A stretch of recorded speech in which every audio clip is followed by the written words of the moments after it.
Well, welcome to another episode of Mission Driven You. This is a podcast for people who want to do good and to do well in the world.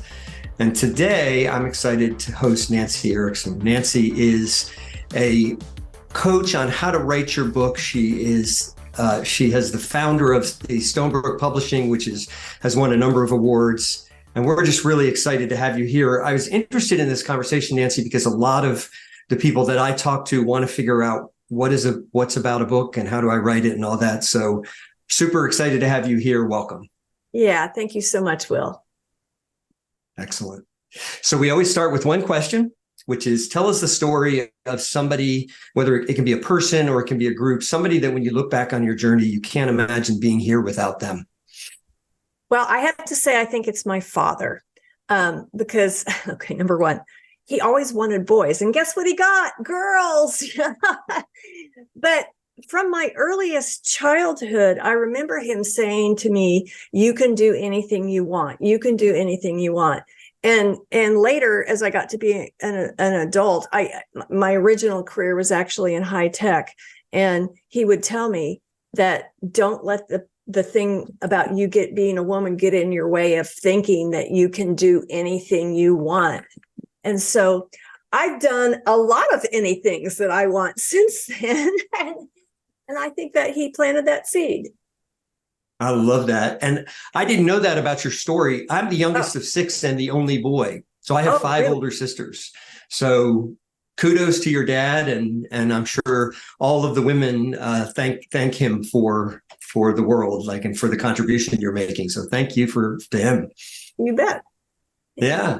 So you mentioned you had a career in sales. How do you go from technical sales into book publishing? Let's just kind of give us the big picture story. You know what? Oddly enough, that traces back to my father too. So when I first joined the workforce, I was a systems engineer for IBM, and then later I worked for Oracle corporations in high tech sales. And then I guess it's been 18 years ago, my father was diagnosed with a terminal brain tumor. And so I quit everything. We knew he would only live about 7 months, which he did. Yeah. And so I quit everything to go down to Florida where my folks lived to be with him during that transition, and also to help my mom out a little bit, not just during it, but after my dad had passed away. They'd been married 50 some odd years, so, and when I came home, at first I was like, no, what am I going to do? And then it was like, I can do anything I want, And I was in the position where I didn't have a lot of financial pressures anymore. My kids were both out of college. And so I really thought, I've always liked to write. I really want to hone those skills. So I went back to school and I got a master's of fine arts in writing and specializing in nonfiction. And I think it's because I was old, an old student. They actually asked me to join the faculty to teach writing. And I started the publishing house at that time, Stonebrook Publishing. So I really wanted to focus on nonfiction material that will either save lives, change lives, or transform society. And lo and behold, the first couple of books out the chute were amazing. The first book we published was written by a Holocaust survivor who had gone to school with Anne Frank. And we ended up doing the book release at their school in Amsterdam. And I'm like pinching myself, what am I doing in Amsterdam, And about a year after that, or maybe it wasn't a year, maybe it wasn't that long, but after that, the second book we published, we got back cover endorsements for that book from Sir Paul McCartney and Cindy Crawford. And so here I was like, man, I guess I know what I'm doing. I don't know why I thought I could start a publishing house, but here we are. Right. There was a problem. And we were getting a lot of book manuscripts that had a seed of what we were looking for: change lives, save lives, transform society. But the writers were such poor writers that we couldn't do anything with it. We couldn't really edit our way out of it.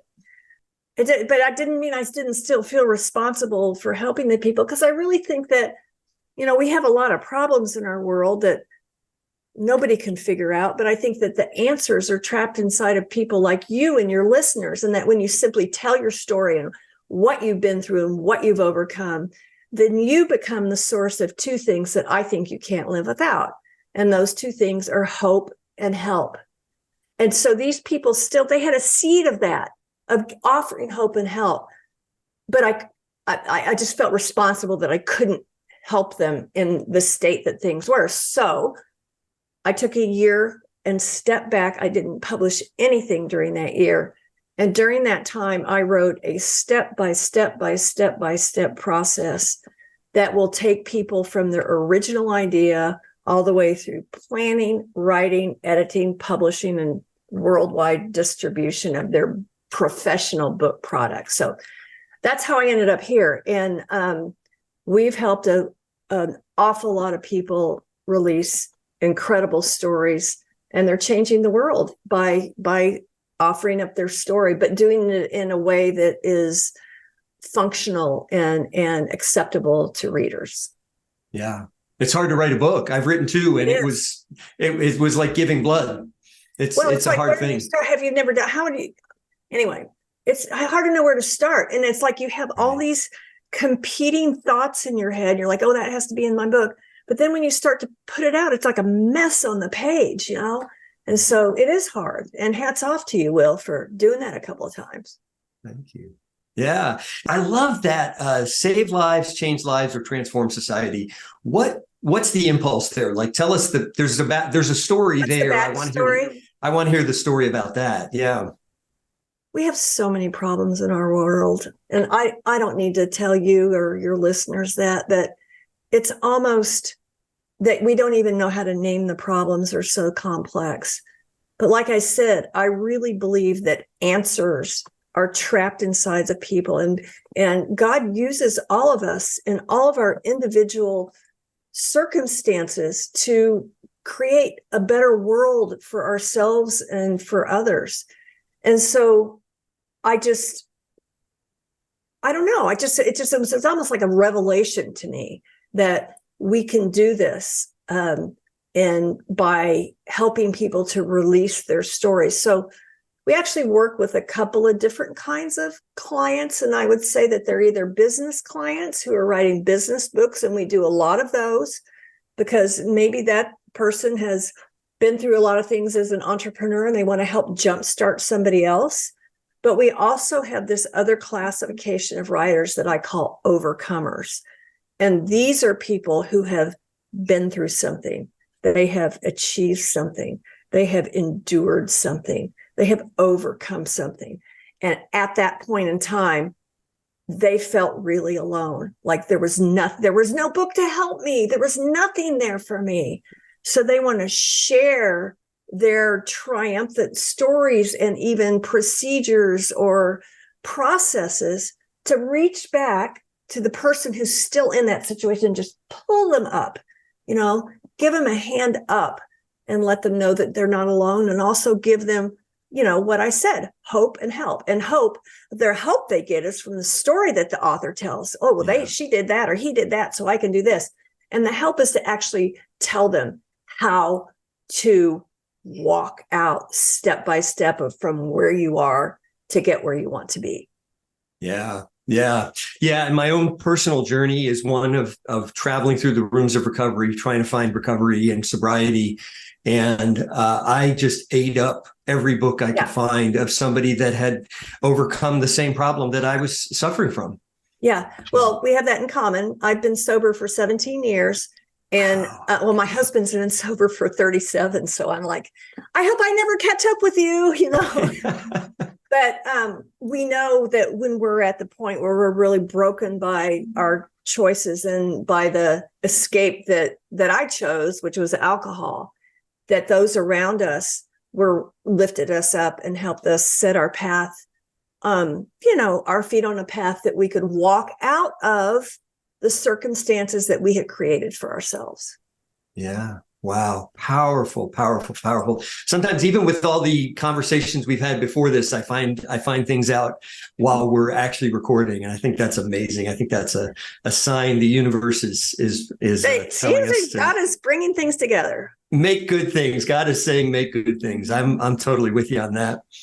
So, what happens to a person when they write a book? I want to start because there's all the sort of questions about like, what can a book do? And I want to explore that as well. But what have you found happens to, especially the overcomers, when they find that process and they find the ability, and then they eventually have this book, this thing that they're holding, that they're presenting to the world? What happens in that journey? I really like that question because something profound really does happen in them.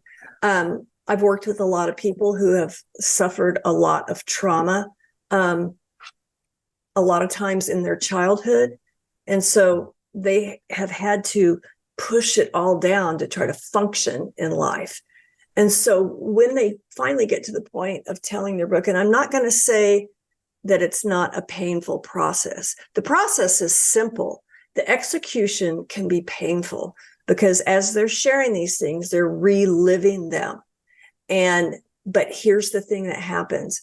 I almost 100% of the time have seen this person emerge like they shucked it all off.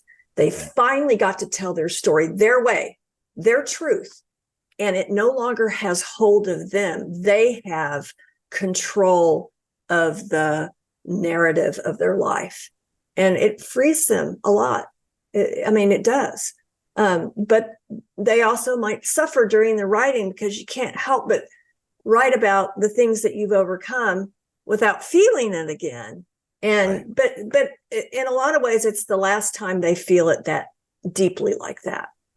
Absolutely. Absolutely. My own experience, I gave a TEDx talk about my journey to sobriety, and it was the most freeing thing I ever did, to stand in front of audiences and sort of be vulnerable and share some of these deep stories. So I it's interesting, really love that. Will, is that, obviously we're both in AA, I guess, and it's called Anonymous. I have never been anonymous about my sobriety. Oh. I want everybody to know. And you know why? There's a bunch of functional alcoholics walking around who at some point in time may hit their bottom and they remember, look at her. She looks like she's got it all together. Maybe I'll ask her for some help or some advice. But I don't ever think we need to. There's, it's a disease. I wouldn't be ashamed if I had cancer or, something else. And I'm not ashamed of a disease that I inherited. But there's no reason to be ashamed of something you've overcome. You can just be that beacon of light for somebody else. And I'm sure, your listeners' stories are the same way. Absolutely. And do you find, Viktor Frankl said, one of the ways we find meaning is when we have a redemptive perspective on our suffering. Do you find that all the pain, the one of the ways it gets redeemed in this publishing work that you do, and helping people find their voice and their story? Yeah. I don't know if it's my pain or their pain or whatever, but it's, I can walk through it with them, and kind of maybe like any kind of a doctor, you have to distance yourself a little bit from the person so that you don't, if you're an empathetic personality type, you don't want to get drugged down into the depths, but I can keep urging them on and telling them what the end game looks like. And I do see a lot of people redeeming their past. I'm working with a gentleman who's pretty prominent right now. And the depths of what he went through as a child, as I'm actually editing some chapters now. It's wrenching to me. Yeah. I'm like, oh my gosh. And nobody would ever look at, people look good on the outside. Sure. And so, but when you open yourself and say, look, I have some wounds that I'm healing. Yeah. It gives other people the freedom to do the same. Yeah. Yeah. Everybody looks good on LinkedIn. Yeah. Right. But when you share that those deep parts of your journey with the world, something powerful happens, doesn't it? It does. Absolutely. Yeah. That's great. Let's talk about business folks as well, because that's that second sort of category. What's the power for a business person in writing a book? How do you see, what kind of transformation do you see happening there? Yeah. A lot of business people, they want to, maybe they've developed something or something. They want to get more exposure, I guess I would say. So in those types of books, the book should do three things for you. It should establish you as an expert, increase your credibility, and help you to attract the following. But it's only going to do those things if your book is really, really well done. And that all starts with the writing. And I got to tell you, people, well, they don't do it so much anymore, but people used to all give me their self-published books all the time. And I would think, oh my gosh, good for you. It's so hard to write a book and you did it. And in the back of my mind, I was like, oh my gosh, please don't give this to anyone else. We got a lot of work to do. When you wanted to increase your credibility, you trashed it. Why didn't you have an outside reader? Why didn't you have a proofreader? You've got mistakes all over. Or they want to increase the font to like 14 points to make it a longer book. Right. And it's stuff that, anyway, work with professionals is my advice. But in the end, I've had a couple clients who have been like public speakers. And one of mine was able to increase their speaking fees 3 times in the first year, simply because he had a book, and it was a credible book. Yeah. Other people want to use their book as like they repeatedly are giving the same information out over and over and over. And I see this in a lot of times with financial planners, and they want to just have a volume that they can give their clients, that can answer all those questions and such. So it's a variety of things. I want to tell you about one woman I worked with. And if anybody's watching on video, her book is right behind me. It's called What Lurks in the Woods. And she's an MIT brainiac. I mean, she's like this brilliant technological, product developer and such. And so was her husband. But she started noticing that he was changing his personality. And it got to where he couldn't remember the garage code anymore. And then he went on a road trip, and he got lost coming home and didn't know where he was. What does it sound like? It sounds like Alzheimer's, right? Of course. Right. And that's what they diagnosed him with, was early Alzheimer's. She never believed that because he was too young and he had no family history, et cetera. So as she continued to dig and dig and dig, as he got worse and worse and worse, he was finally had to go into a nursing home. And then he passed away about 1.5 years ago. But what was finally discovered was that what was at the root of it was Lyme disease.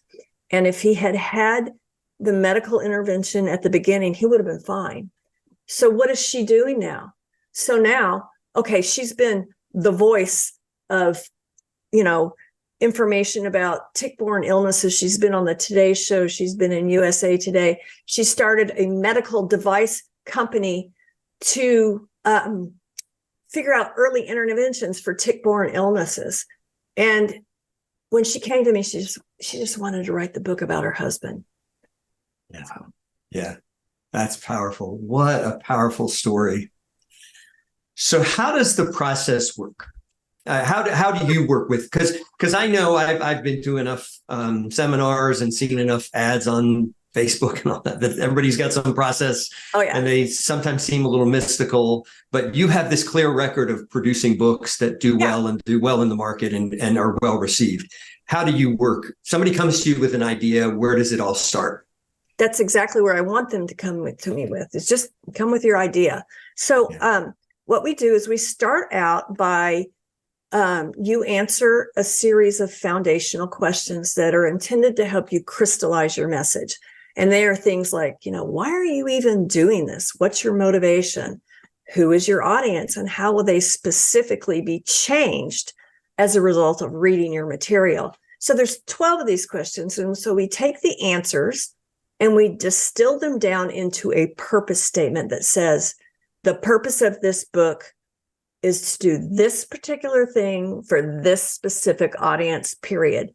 And I'll be the first to tell you that you can't put everything you know in a book. So we have to define the landscape of what you're going to address. And that's what your purpose statement does. So when you have that, it now becomes your marching orders. Now your job is to deliver the audience to realize that purpose. So, and it also, that's what helps you prioritize what's going to be in your book. We measure everything against that. with what you're thinking about putting in the book. Does it do that? Does it help the audience get to the purpose or not? If not, set it aside. You may write more books. But from there, we start working through the process of book mapping, which is how I developed the process that I developed to help people plan out their book before they start writing. It's not an outline. Outlines are not very friendly. They're just paper, scratches on paper. What a book map is it's a visual representation of everything that's going to be in your book. And so there are two types of book map, and they are so cleverly named Book Map 1 and Book Map 2. Anyway, but the first original one, yeah, but the first and the next thing I'm going to tell you isn't original either, but the way that the first book map is your own personal story. We need to show the readers how you have got to be in this position to be delivering this material to them. It often becomes the introduction to your book, before we get into the meat of it. But you'll recognize this, Will. The story formula we use to tell your story is this: what it used to be like, what happened, and what it's like now. Totally pirated from Alcoholics Anonymous. Sure, yeah. And it works every time, and it is the classic compare and contrast story. So you in your position where you are right now, you didn't used to be here. And if you just think back to what I told you, my story, what it used to be like, I worked for a high-tech company. What happened? My dad died. What it's like now I'm in the position to help people offer hope and help to others simply by telling their stories. Yeah. So that's your first map. Your second book map consists of many pages, and that's how we plan out your chapters. And there will be one map for every chapter. So we always want to approach it from the viewpoint of the reader. What do they need? What are they looking for? And given that, we construct your chapters in problem solution sets. So the first step is name the problems your audience is having or is likely to have. And then through a very story-driven format, you present your solutions. So when you have one of these maps for every chapter in your introduction, you're now ready to write. And it's been a shortcut, because when you sit down to write, you will never have writer's block. Writer's block is just fiddling around and not knowing what you're supposed to do. Right. You're going to have it right there on paper in front of you. And then you can just execute, because you've already got everything, every story you're going to tell, every point you're going to make, it's already there. And then you need to, I'm not saying that it's not work. You have to get your butt in the seat and your fingers on the keyboard, but you're not going to experience writer's block. It'll be just a matter of execution. Yeah.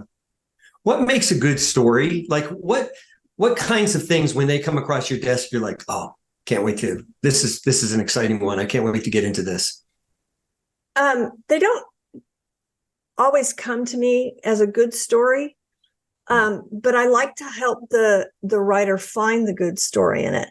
If it's a difficult story, it needs to have some type of resolution at the end that is satisfactory, that is satisfying.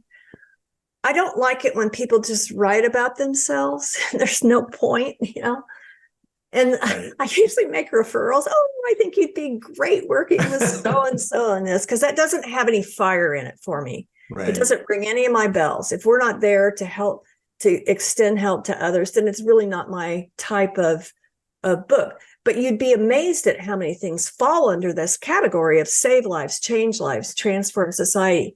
We've even done cookbooks or like coffee table cookbooks that are about building warmth in your family through entertaining and through the, graces that you offer to your family through celebrations. Sure. That fits under our banner. Right. But what I like to do, Will, is I like to talk to people about their ideas and help them find that thing that will really make the impact that they're hoping to make. I love that. How does somebody know they're ready? Like, because even for me in the projects that I've done and in the projects I've thought about, like, how do you if somebody's listening, they're like, well, I've got a good idea. I don't know. Is it a book? Like, how do I know when I'm ready to turn this thing that's been running around in my head into a book? Yeah, I like to suggest a couple, maybe 3 ways that people can determine that. And it's like, if you've ever thought about writing a book and it's in your head and you don't know what to do with it, right? Yeah. If anybody has told you that you should write a book, and it's amazing how many people are told that. And the third is, if you have had a transformation in your life that has like saved your life, that's another indication. That you can. And I have to tell you something, Will. The hardest thing about writing a book is making the decision to get started. Yeah. There's a lot of fear for most people, and it's the fear of the unknown. Some other fears might be, well, like, what if I write this? And, there's people in the book who are my tormentors and such. And we have ways of handling that. If we need to mask identities, we can do that. There's just a lot of fear around it. And part of my job as your coach is to be your cheerleader and to show you how it's going to be all right and to show you how you can do it. So I say to people, let's just jump in. This is chunked in tiny bits. Let's just do this first thing. And then now let's do this next week. And now let's do this. And, at the end of the year, if they do all those little things, they have a finished book manuscript. Yeah. Yeah. You do enough things over a week, over a year, and you eventually have a finished product. Yeah. And under your guidance, that becomes something of value. Yeah. And the other thing too is that we work in mastermind groups. I work with people one-on-one, but also in mastermind groups of no more than 5. So you have this cohort who are also doing that hard thing you're doing, and you go through it together. So you have a lot of support and accountability during the process. Yeah, you beat me to the question. Like, what are the different ways you can work with somebody who is ready to write a book? They think they've got a story that's compelling or some business idea that is cohesive enough to come together. What are the different ways you interact with authors? So I work with people on a one-to-one basis where we develop all those maps together, and then they'll write a chapter and send it to me, and I edit it while they're writing the next chapter. The most popular way is these group masterminds that I just mentioned. And so what happens is, you log in to the client portal on my website, and every week for a year, there's going to be a video lesson training that you do. There will be things to download and follow along with, and you'll have homework every week.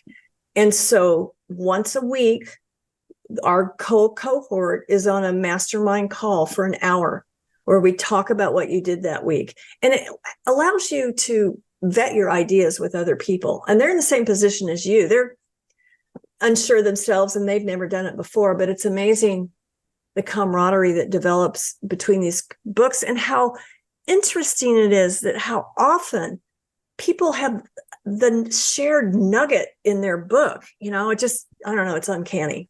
It's crazy. Yeah. But it's a lot of fun, and you have a lot of hand holding. That's great.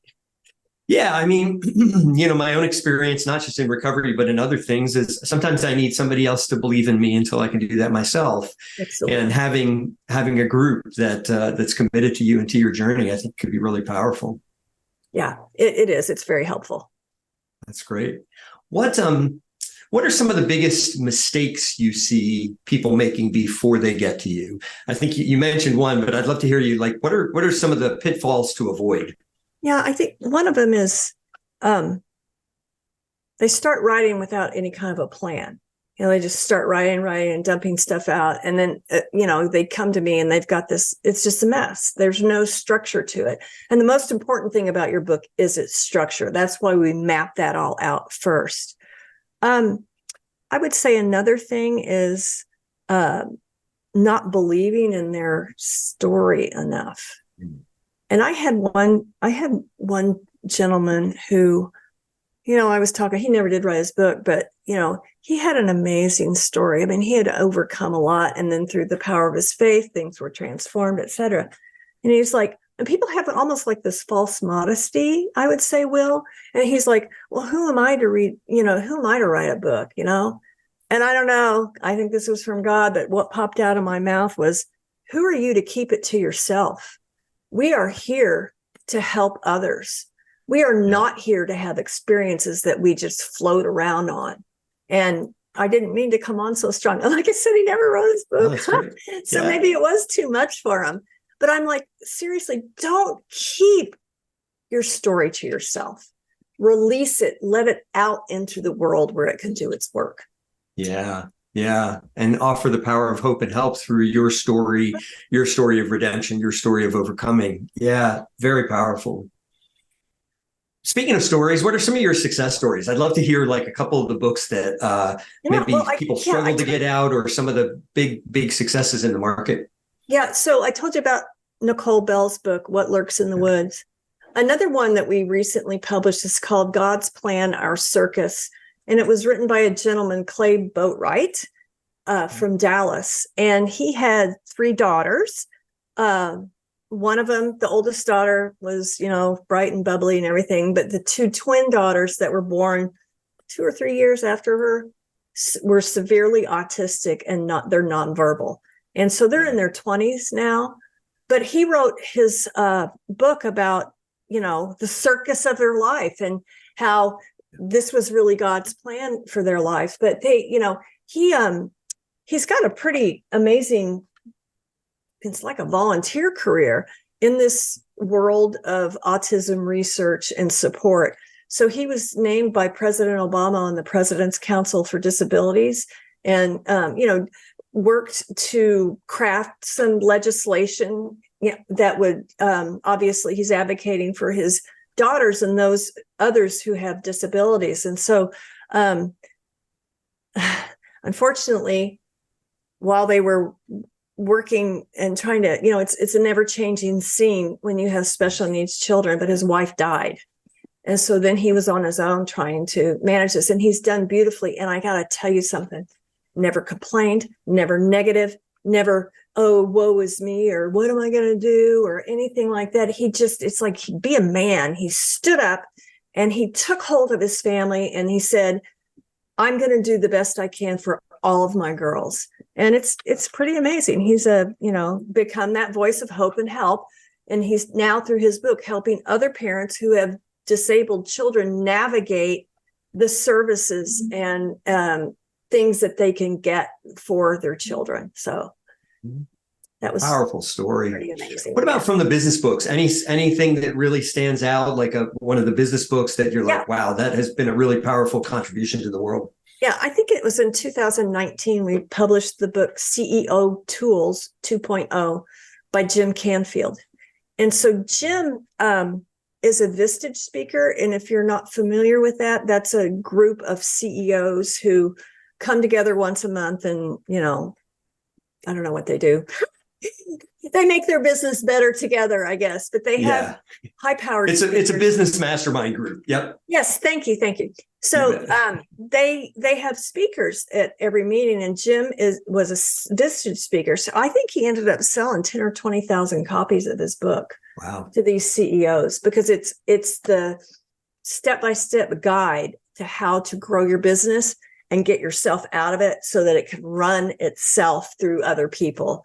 And that one has been highly successful. That's powerful.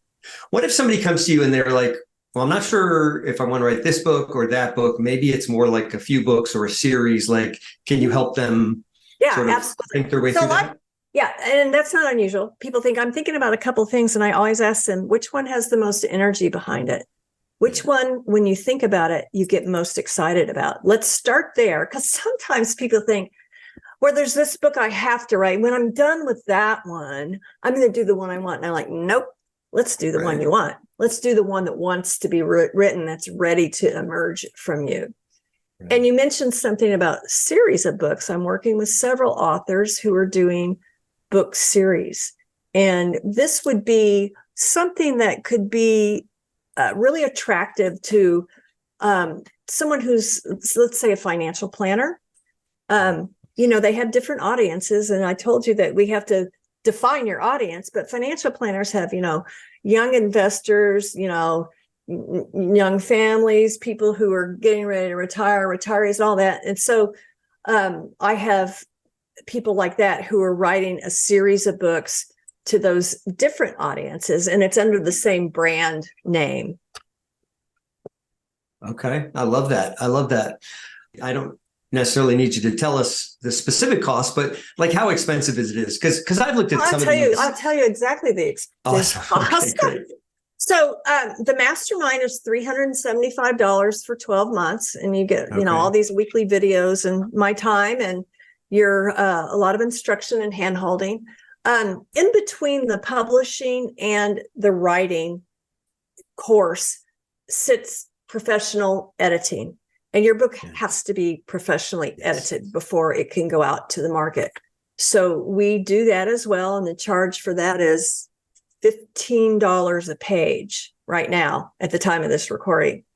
And then we are a professional publishing house, Stonebrook Publishing, and that is not self-publishing. It is being published by a publisher. So anybody who goes through our step-by-step process, we will publish your book because we know the quality of the work that you've done. Other people, we publish a lot of other people's nonfiction books too, but they have to go through a vetting process that, is not automatic by any means.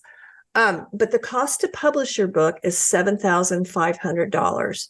And before that takes your breath away, I want you to know that we do an outstanding job. We have many of our books win awards, but there's a lot more involved in it than you realize. Publishing is a very old industry. There are a lot of conventions and backdoor things that you don't know about that we do for you. So we start off by simultaneously designing your book cover and proofreading your manuscript. Now, the manuscript goes through 3 different proofreaders. Your book cover design, we work with you very closely on it, and you're going to get at least 4 original book cover designs, and you'll pick one that you like the best, and then we tweak it and tweak it and tweak it and tweak it to make it exactly what you want. And then after that, another design team comes into play to do the layout and the interior design of your book. And if you haven't noticed book interiors, pick up some books. They're different. They're all different. And you may never have noticed that before, but we take some of those design elements from your cover and carry them through the interior design to make it a cohesive, consistent product. Anyway, we print a proof copy. We send it to you. I read everything that goes out the door before it does, because I nitpick to death everything. Right. And then our legal team does the work to register your copyright with the Library of Congress so that your intellectual property is protected under your name. Yeah. And I love that. And that's something you're not going to get in a self-published book. When I taught in the college classroom. Yeah. You don't even know to do the things that we do. There's a whole nother catalog called Books in Print that self-publishers don't have access to, but libraries order from, so there's, Yeah.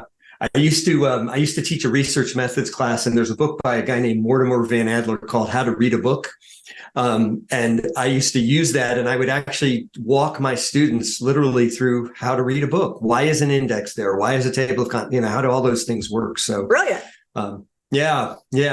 And one of our last questions, I'd love to know, what's the difference between what would somebody gain by working with a professional publisher over the self-publishing process? Well, you mentioned some of the details. I mentioned some of the things: the editing, the proofreading, the design. If you want to create a professional product, you need to use people who are professionals in that industry to do it. I mean, a lot of people think, oh, well, my sister is a graphic artist and she'll do the cover, or, they don't know anything about layout, or anyway, that's, it's the ability to put out the best possible product with your input and guidance along the way. Well, the other thing I didn't mention is that there's a lot of opportunity after the book is published. And because we create your chapters in problem solution sets, when you're finished, your book can become the launch pad to distribute your ideas through multiple venues. You should be able to take every chapter out of your book because it solves one problem. Every chapter solves a problem, and create seminars or workshops or keynote speeches or online courses or, video training, and to have other revenue streams other than just the book, so that you kind of appear like you're everywhere all the time with the same consistent message. And I don't know anybody else in the entire industry who does that. And so we like to encourage our authors to expand beyond just the written word. I love that. Now, if somebody's listening, I'm gonna have a big final question in just a minute. But if somebody's listening, they're like, "This is it. Now I found the answer for how I'm going to put my book together." How do they get a hold of you? Well, I want to tell you that if you think this is it, you're right. This is it. This is it. So all you have to do, it's so easy. Go to the website, thebookprofessor.com. Across the top navigation is a link that says schedule a call with Nancy. And then it'll take you to my calendar, and you pick a time and we jump on Zoom and we talk about your ideas. And I invite you, even if you're just trying to figure out if you have a good idea, schedule a call with me because I can help you vet those things. Yeah. So I want to end on a really big question, and it's one I've been playing around with lately, and I really like it because when I have people on like you, so you do a thing, it's tactical, but you have a much bigger view on what you're doing. You want to save lives, change lives, transform society. So I want you to imagine that a lot of influential people are listening, and they really catch on to the idea of helping people tell their stories, helping them own their stories, helping them tell their stories in a way that offers hope and help to the world. And now imagine we're 40 years into that, and people have been doing that for 40 years. How do you imagine the world would be changed? I mean, can you imagine a world where you didn't have to learn life lessons yourself? You could pick it up through the experience of others. I mean, can you imagine a world where the pain and suffering that you're experiencing now could be exacerbated by feeling not alone? I mean, I don't think we'll ever stop having problems, but I think that they can be exacerbated by being in community with others. And that's what a book allows you to do. You may never know this person. You will never know these people, as a matter of fact. But to have that kind of influence and the use of your experience to improve things for others is, I don't know, I think it's what we're here for. That's powerful. Nancy Erickson, thank you for bringing your gifts to this audience. Super excited to share your message with the world. Thank you so much, Will.